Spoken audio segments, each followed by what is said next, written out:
Hello and welcome to Record Sports Hotline Live. My name is Daniel Caw. I'm delighted, over the moon, to be joined by Record Sports Michael Gannon. Mick, how's it going? Not bad, thank you. Welcome back, Dan. Thank you very much. Your sabbatical. He was missed, Michael. He was missed. Sadly, Mick, we've got Keith Jackson. Keith, how's it going? See, I've just given him a compliment. That's the way you get repaid. I was waiting for the slap coming behind it. That's the thing. You're teeing it up. He's actually come back with a bit of an attitude. Aye. He's come back. He's oldies with a wee bit of an attitude. Is that a holiday? I thought it was sabbatical. We've been gone for that long. Listen. When you're the talent guys, you can do things like that, you know. Anyway, what should we talk about today, Keith? Is there anything on the agenda? Anything pressing that's worth mentioning? It's been a quiet few days. I'm sure we can muddle through. But yeah, I yesterday when we obviously went live onto the show, it was an immediate aftermath of that result at Ibrox, and it was a seismic sort of reaction to it. The numbers, guys like watching the comments, you could tell it was it's a moment, but I actually think 24 hours on, it's the sort of aftershocks coming out. And here we are, more than 24 hours after the final whistle, and Philippe Clement is still on a job, and there is no word from anybody at Ibrox. And what did I say last night, Daniel? I suspected that they might hide under the desk and eat biscuits for the next couple of days. That appears to be the sort of protocol that they've adopted here. I think it's astonishing that there has been no communication and no action. But as much as I say I find that astonishing, the flip side of that coin is this is Rangers. It's a dysfunctional board. It's a dysfunctional football club. So nothing really should come as a surprise. But all I can say on it is that if the decision wasn't taken and announced last night, then it would have to be first thing this morning. Those deadlines have come and gone. Philippe Clement remains in charge. And I think you'll find that he'll limp onwards towards Tynecastle this weekend. It looks to me as if Rangers are determined not to have to confront this. You would think, Mick, if they were going to sack Clement, as Keith says, it probably would have been this morning, would be the time to do it. Do you know what, Daniel? I think Keith will tell you probably something similar here, right? I mean, I've been in this game 25 years. Keith, I don't know, about 45, Keith? I don't know. Well, since 45. Just looks like it. But we're now in a position that none of this, Clement is so far beyond getting sacked that none of us really know what the parameters and what the rules are anymore. I mean, we've literally tumbled into a twilight zone that none of us have experienced before. I mean, for a Rangers manager to survive the immediate aftermath of yesterday, on the back of being 13 points behind Celtic, having losing in the League Cup to Celtic, to having, just we're way beyond the normal operating factors we deal with in football. I wouldn't want to count up how many managerial dismissals that I've covered in 25 years. I genuinely don't know where we are now because they've completely ripped up the rule book with this kind of stuff. I mean, the Rangers fans are every right to expect last night to see a message saying, right, unfortunately, time to part company with the manager. I wish him all the best. And nobody would have batted an eyelid. If not last night, okay, first thing in the morning, we'll get the drop. But beyond that now, we've shot so many stops past that station. Nobody really knows how to deal with this situation anymore. Rangers fans are like, what's it going to take to get a big change here? He's totally bomb-proof, isn't he? That's how it appears. Yeah. But I think now the bigger question drops onto Patrick Stewart's desk, doesn't it? Because people are looking at him saying, well, you're the CEO, you're meant to be the guy driving this, the decision maker. Where are you? What are you doing? What is your purpose here? And I think that his credibility could be damaged, sort of collateral damage to this whole thing by doing nothing. So that's an interesting one that needs to get factored in, that Rangers fans are going to say, where is this guy? And then you've got the kind of meetings, the discussions that were had in corporate boxes around Ibrox a few weeks ago, when Fraser Thornton, the chairman, and Patrick Stewart kind of fronted up and they made the point, look, it's the easy thing for us would be to chop the manager's head off. And that would be the most popular thing to do as well. But we don't think that it's the strategically correct thing to do. Because if you look back, this is a systemic kind of period of failure over 10 years. Where Rangers haven't won trophies. The club hasn't been functioning properly. So what difference does it make? And I think that's where we're at, Mick. It's what difference. They've got it in their head. What difference does it make? There are so many other things that need to be confronted across the football club. What difference does it make who's the manager for the time being? Yeah, now, that's a very curious way of running your football club, because the first thing that matters to the supporters out there, the people who pay for everything, finance everything, is results on the pitch, results and performances on the pitch. So that's why it matters.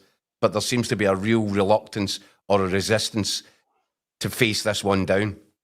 Yeah, I've got a degree of sympathy for Patrick Stewart. He's only in the door 2 months. I mean, looking back, you remember, we kind of thought that his first day in the job after the cup final would be to relieve the manager of his duties. Yeah. It just so happened that they played pretty well in that game and were a bit unlucky to get beaten penalties, having played quite well against Tottenham days earlier. So it kind of bought my wee bit of wriggle room. Then we thought again, listen, we're already at that point beyond the stage where they thought he'd be sacked. This is already borrowed time. Yeah. Then drops points at Christmas, think he's going to go now, didn't go. They get beat Celtic and gets a bit of wriggle room. I mean, he won 5 games in the domestic games in the bounce, got into yesterday for the first time this season. But you have to think it St Johnstone, it was Ross County, it was Aberdeen. I mean, these are games they won quite comfortably, and all of a sudden it was, well, maybe this guy's got a bit about him. Well, you know what? Give him a bit of time. But yet again, as happened all season, given it 4 or 5 games with wins in a row, people start to think, you know what? Maybe this guy's all right. And then they throw in an absolute calamity. And listen, I've laughed at this before. It looks like a manager trying to get himself the sack. Almost like any time he gets ahead of steam, he thinks, whoa. I'm going to take off Bailey Rice and Ayaz Hadji and put on 2 defenders against Queen's Park. I'm going to come out after the game and say, with 30 shots on goal, as if that's a good thing. I know. I mean, saying with 30 shots on goal against Queen's Park and never scored, as if that's something to boast about. I mean, Queen's Park only 1 shot on goal. They scored with it. I mean, genuinely, this stuff is frying my brain. I can't believe this. We've gone through the twilight zone. We left that behind. It's bonkers. Yeah. A guy who's trying to get himself the sack. He knows he's got a big long-term contract. His worst case scenario, going garden leave. Best case scenario, he gets a check in his pocket and he goes and gets a Belgium job. He knows he's going to have a hard task competing with Celtic on their financial might at the moment. He just looks like a guy who's desperate to try and get himself the bullet. Do you know the thing is as well, though, Michael? And I hear you, and I find that very amusing. But on a serious note with Clement, he can go on these sporadic runs, and the form does pick up. See, every time it's a pressure match. Rangers don't really have pressure matches in the Europa League because, it's a free shot. Nobody's expecting. If you're second best side in Scotland by the length of Sucky Hall Street the way they are just now, there's no real pressure in the European arena. They enjoy it. They've been able to pick up a run of results in the league, but only after Celtic opened up a 13-point gap, so it doesn't really matter. The matches don't matter. He said himself about the pressure that was on the players playing at home against Queen's Park because there was a cup on the line. There was silverware at stake. The one last bit that they might be able to pick up this season. And for me, and I said it on the show last night, I think the manager panicked. I think he hit the panic button at half-time yesterday, Mick, and started making really difficult to understand decisions. And I think the players looked at it and thought, I think the boss's head's gone here.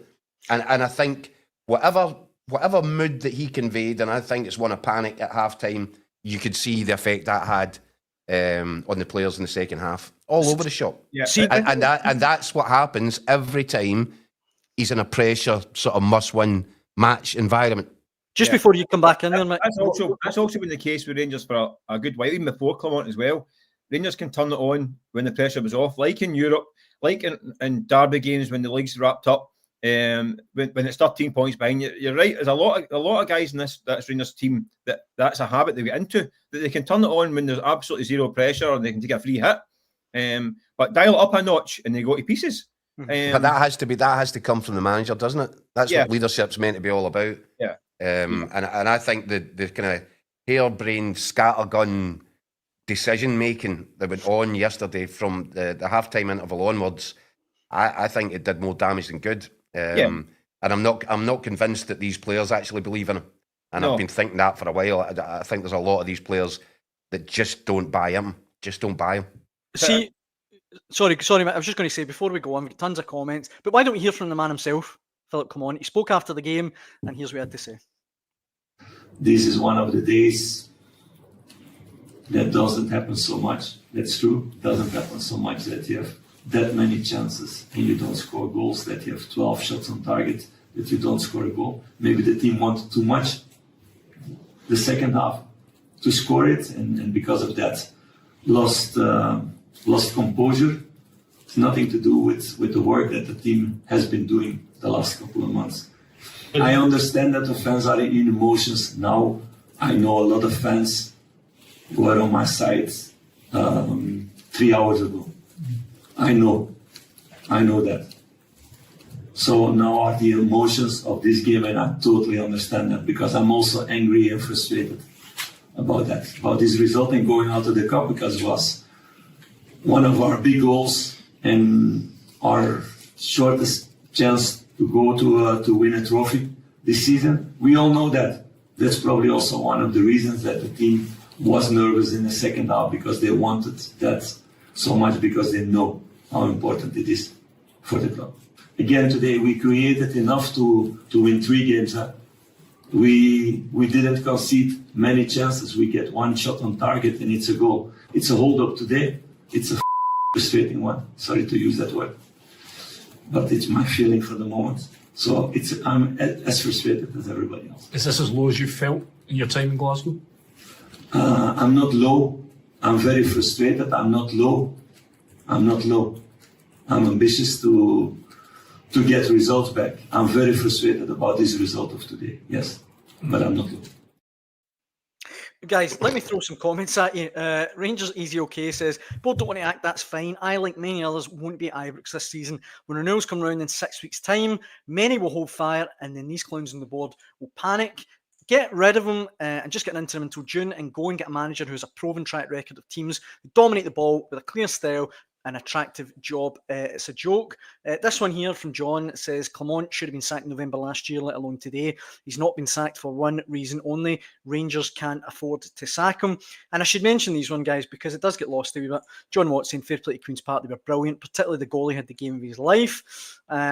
And this one as well from Guido Jr. The last time Queen's Park won it, Ibrox, Karl Marx was still alive.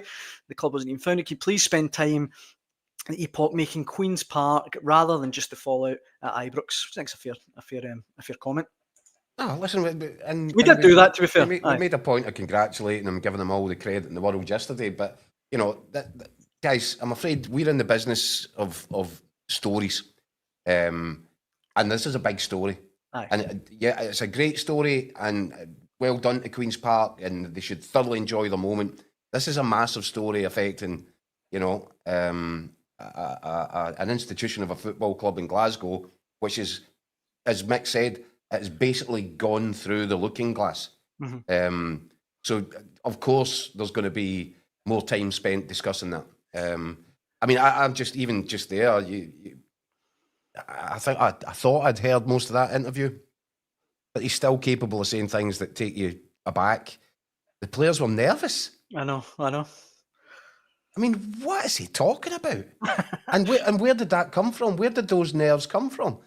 Did they get the jitters because they realised that he had the jitters at half time? That's how it looked to me.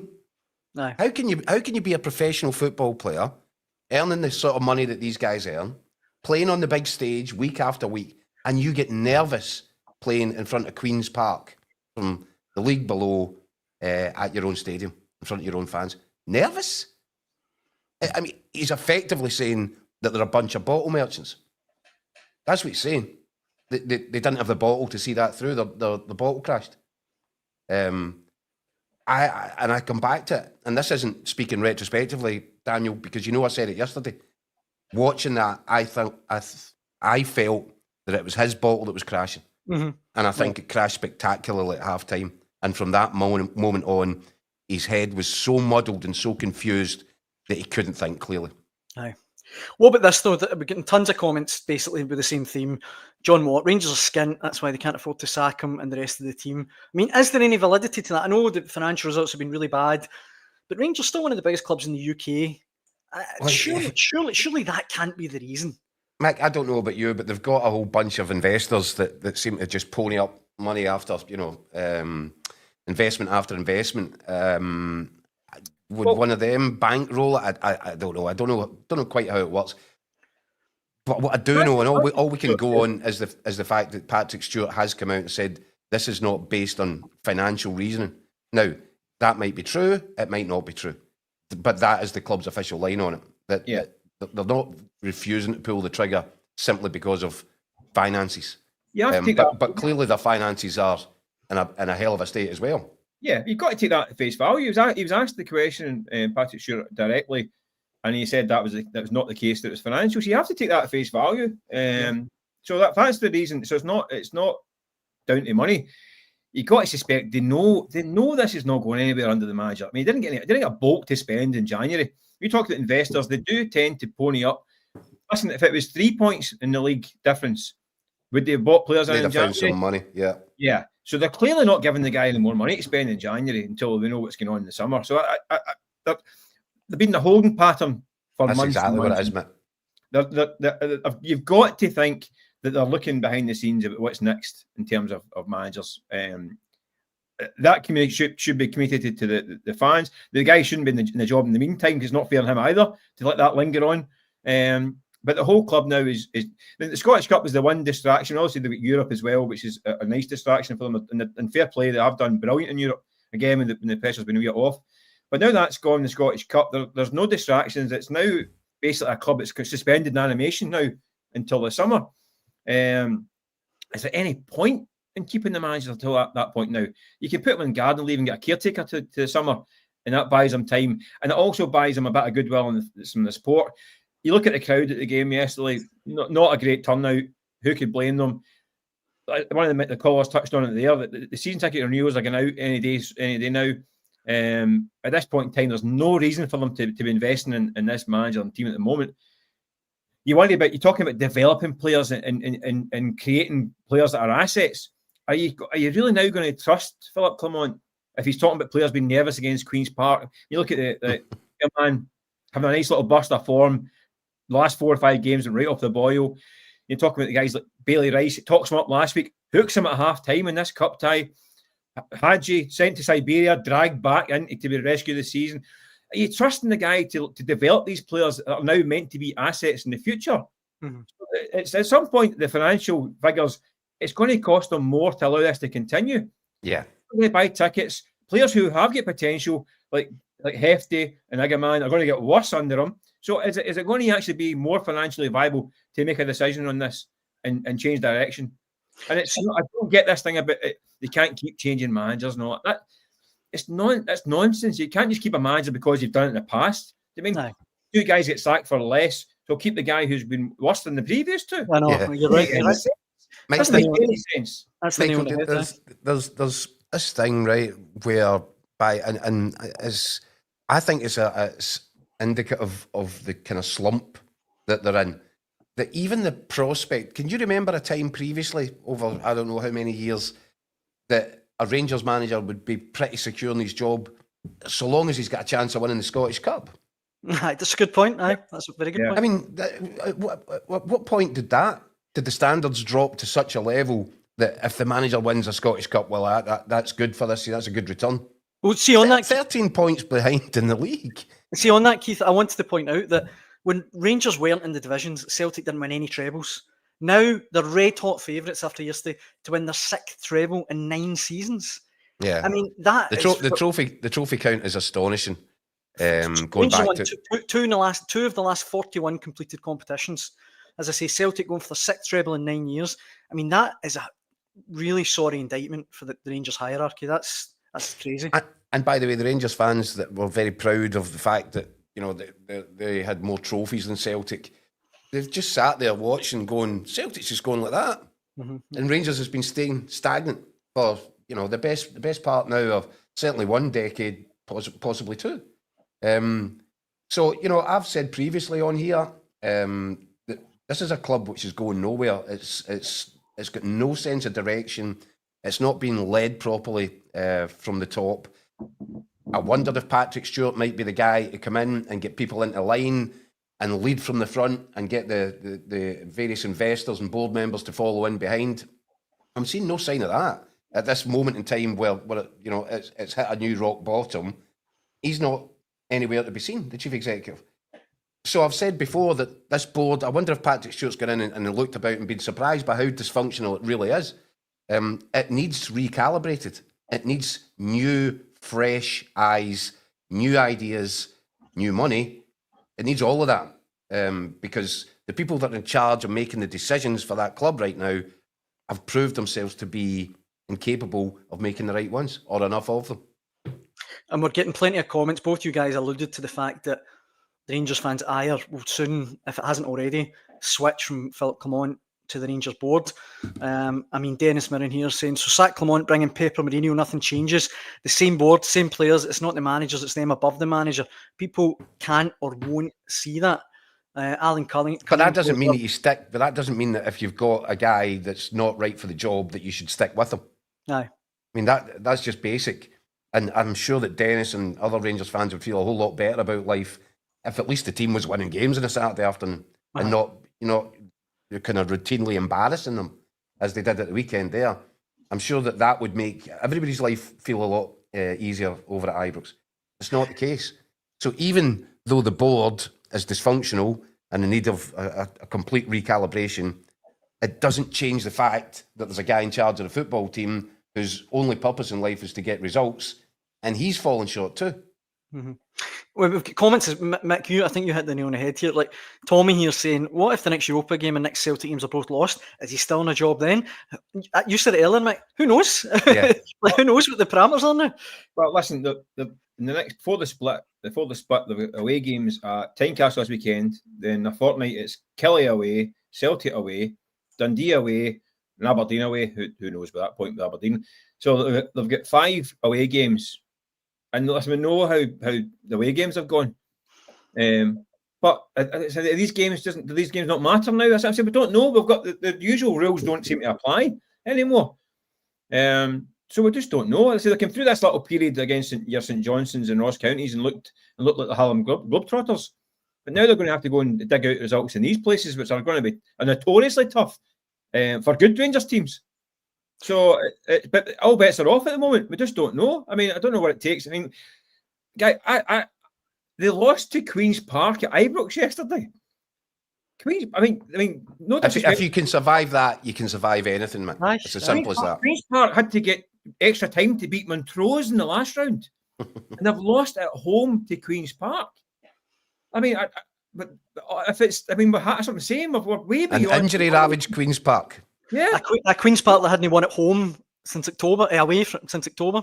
Yeah, I mean, there is certain results that are so seismic that they almost take your breath away. I mean, I look back to last season, the Darvel, Darvel Aberdeen was one of those results. I know that Jim Goodwin lasted a week or so, but there's certain results that are even in isolation would be sackable offences.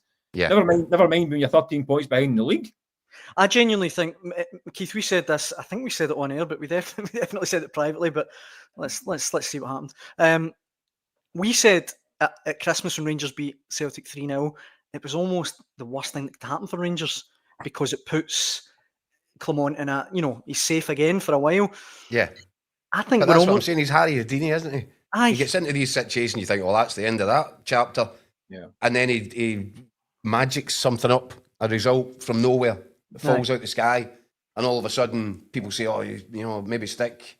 There's green shoots of recovery here. There's no green shoots of recovery. It's just a mess. The only green shoots you can see are the long grass that they're kicking this managerial can into. It has to happen. It's just where are the people? We felt for a long while earlier this season The only reason that he wasn't being sacked was because there was nobody there to sack him.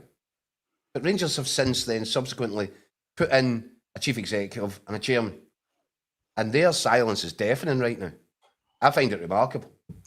Well, what I was going to say there, Mick, was just that what if he's allowed to go on for another few weeks and Rangers turn up at Celtic Park on March, I think it's March the 16th?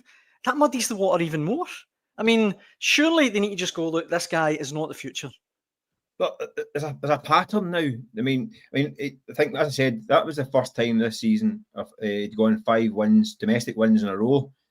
You need to go 15 domestic wins in a row in Scotland. You can't go 5 and then fall flat in your face. And this is now repeating 3 or 4 times through this. They win 3 or 4 domestic games, have a good result in Europe, fall flat in their face somewhere. Starts again, and it starts to the kind of optimism rises again, and he thinks that he's world beater again, flat in his face. So we're now seeing a pattern. And listen, I know the big rebuild is what it's described as, right? And they say, well, there's going to be bumps in the road, and there's a rebuild. There's bumps in the road, and there's losing at home in the cup to Queen's Park. That's falling down a manhole. That's not a bump in the road. That's exactly. He's accident prone. He's genuinely accident prone. Yeah, it's like the comedy injury. You're right. It's falling down manholes. It's wheels coming flying off the car. It's all these comedy moments. He's just completely accident prone as a manager. It's the terms of the big rebuild. You can forgive dropping points somewhere against Aberdeen or against St Mirren, or an occasional i.e. a little bump in the road, but not this. Look at is that 11 games out of 30 domestically this year they failed to win. That's not. It's all right saying it's a development time and it's a rebuild and it's a transitional season. Rangers have still got a huge budget and top. The team they put out on Sunday wasn't a scratch. Wasn't a reserve team. On Sunday, there's multi-million pound signings in that team. They should have more than enough to deal with that cup tie. When you look at, the previous day, I don't like to draw comparisons with Celtic. They're operating different levels financially at the moment. Celtic had 9 changes and go and clatter Wraith Rovers at the park the night before. Rangers should still be able to do that. Yeah, 100%. Even during a rebuild. So these are just excuses now. Yeah, and Mick, you've also got to remember, see, there's clubs all across Scotland's top flight that effectively have to do a rebuild every summer. Because they lose so many players, because of the way that they can, they have to beg, borrow and steal to get budgets together. And so there's managers up and down the land that face similar sort of transitional summers most years. And they still keep them, they still need to be competitive out there. And you're absolutely right. The finances that are involved in this, Mick, means that, okay, have a transitional season. What does that mean? That means you might struggle in your big games against Celtic. But see, the rest of them, you're right, Mike. There should be no excuse. No. And if you win the rest of your games, then you'll stay competitive in the league anyway. Yeah, and by the way, when do they see these transitional seasons? When do you ever see someone who's successful go, well, that season's a stinker, but I get through that and now we're here? So it's one of these great big excuses that are thrown out. It's a season of transition and all that stuff. When have you ever seen a football team say, we've finished the transition, we're now fully built? When has a football team ever fully built? It's a complete and utter fallacy. The teams are constantly evolving all the time. You still need to buy good players, get them in the team and get them playing, get them winning games. That's right, just win games. That's what you need to do. Iggerman is talked about as being a great development player. And by the way, I think he is a cracking player. I think he will go on and be a top player eventually if he's handled properly. Still costs £1.5 million, which is the budget of half the league, by the way, for a year. Motherwell, St Mirren, St Johnstone, Ross County, they're lucky to get £1 million budget a year. Never mind the one developmental player. So they can spare us that nonsense as well. It's an excuse. It's another excuse. The talk in the chat, guys. I don't know if is it too early to turn our attention to who might replace him? Keith, a lot of people here, if they did sack Clement, which manager would be daft enough to take the job with such a limited budget and dwindling squad? And Alan asking Dennis asking if you're going to be promoting McInnes again. He says the fans don't want him. Is it too early to be looking and going, look, who could replace him? Yeah. Okay. On account of the fact that clearly the Rangers board don't have an appetite to make that change just now. If they did have the appetite, it would have been done last night or this morning. The fact that they're sitting there in deafening silence, more than 24 hours later tells you they ain't ready to make the change. Now, it'll be interesting to see how the fans respond to that, because I think there's a sufficient level of unrest now that the fans won't be prepared to just sit quietly and accept a board adopting the ostrich position.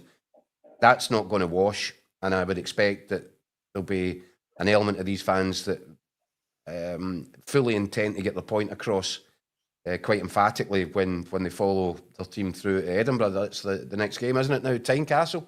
Yep. I don't think they'll miss the target the way that the players have. Rebel in the comment section saying it's Celtic v Queen's Park in the quarters, it's in the Stars.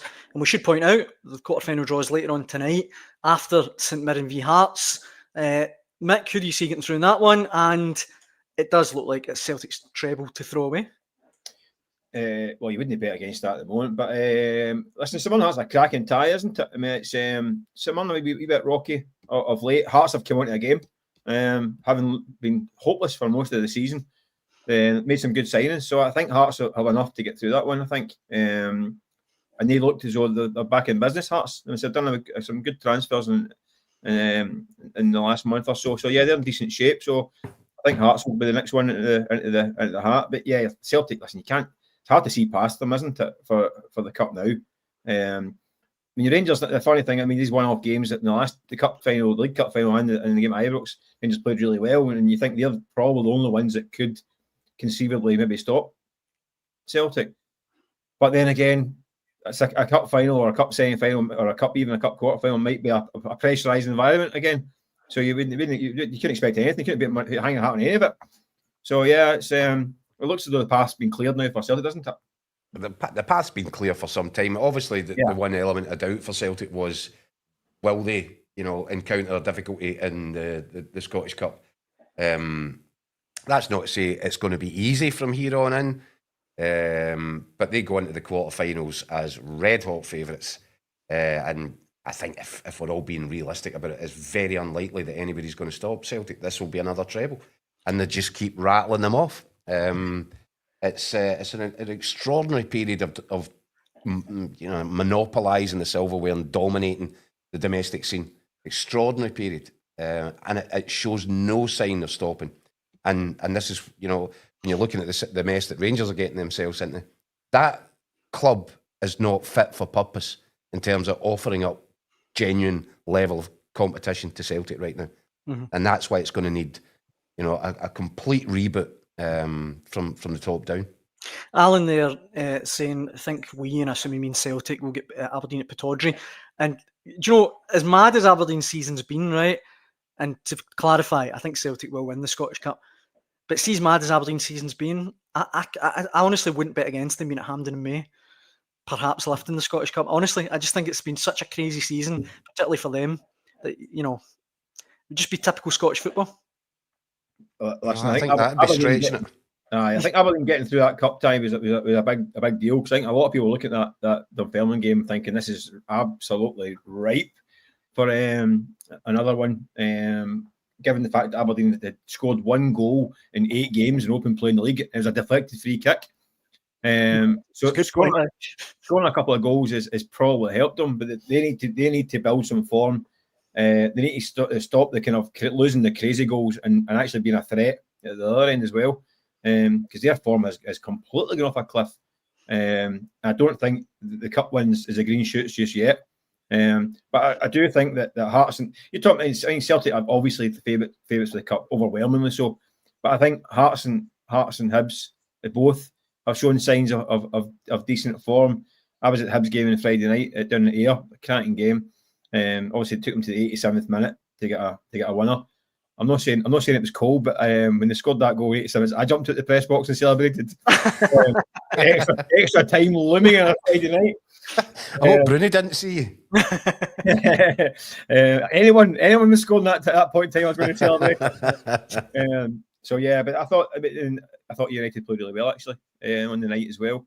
But Hibs, they've got a wee bit more about them now. So I think Hibs and Hearts are ones to watch in this cup competition. And Celtic on a one-off day, you never know. But I think they'll be in there in my wee shout. I think.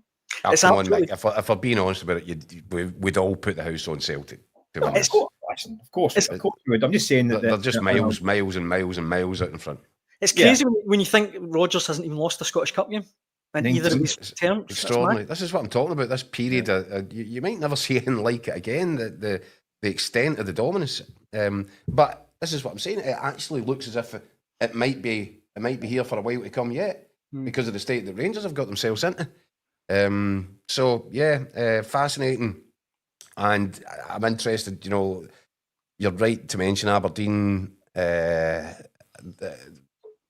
What a crazy season they're having. But there was a moment in the game against Dunfermline, the tie against Dunfermline, when they thought they'd conceded a penalty, and they were 2-0 up, maybe 10 minutes to go, and the colour drained from Jimmy Tilleen's face. And VAR got involved and made the correct decision, and it wasn't a penalty kick. But see if Dunfermline had been awarded, if the referee hadn't been talked out of giving that one, and Dunfermline had scored it, anything could have happened there. Because Aberdeen, the look in the manager's face was one that was, I can only say, sheer terror. He looked terrified. Yeah. They look fragile, don't they? He knows his team look fragile. No, that's fair. You talk about having trust, and he's lost a bit of trust in that team in terms of going forward, and especially at the back. I mean, some of the goals they've lost in this little run has been horrific. So yeah, they've got a tough spell as well. I mean, they've got Celtic and Dundee United up next, so they've got to get through the next fortnight and show signs that they're turning it around, and it's not going to be easy against these two. Winning a couple of cup ties isn't going to, indicate to anybody that they're turning things around. They need to start getting points back in the board. Yeah, and they're actually hurtling now towards exiting the top six, which that's what I'm saying. is a remarkable state of affairs. We get the Dundee and Kelly up before Celtic and Dundee United, so they've got a 4-game run, which is pretty tough. So it's they're at the crunch point now, because you're literally, you're right. You're talking about, forget third, they're talking top 6 hopes the next 2 weeks. It's extraordinary, really. When you look at the end of November, we were saying they'll be disappointed now if they don't finish second, which is pretty mad. Well, it was astonishing though. They're shoe in for second, apparently. They're shoe in for second at one point. 31 points out of 33. Aye. The first 30. I mean, to go from that to, the kind of miss rate that they've chalked up subsequently. That's another thing that I've mentioned before. I don't think I've ever seen a side do a Jekyll and Hyde just as stark as this one this season that we've seen with Aberdeen. Aye. Keith, what was your prediction for tonight's game, St Mirren Hearts? How do you think we'll get through? I'm with Michael. I think it's a Hearts win. I think St Mirren will be stuffy because they always are, and they'll give Hearts a game. But I'm with Michael. I see signs that Hearts are now really getting a bit of momentum at their backs, and I think Jamestown Analytics has played a part in that. And I've already said that I would not be surprised in the slightest if Hearts recover from a real horrible start to this season and claim third place in the league. So they're probably the best of the rest right now. So I think I would expect them to get out of Paisley with a place in the last 8 secured, but they'll have to work for it. I guess time will tell, and of course the draw for the quarterfinals of the Scottish Cup is after that game tonight. So we'll be back tomorrow to pour over the last 8, as well as everything else Scottish Premiership based. Guys, thank you very much for joining us as always on the Hotline Live. Mick, it's always a pleasure. No worries. Thanks for having me. Keith, lots Good of love and all that. And thanks so much for all the comments from you at home. We really appreciate it. As I say, we'll be back to do it all again at 6 p.m. tomorrow. Hope you can join us then. Cheers.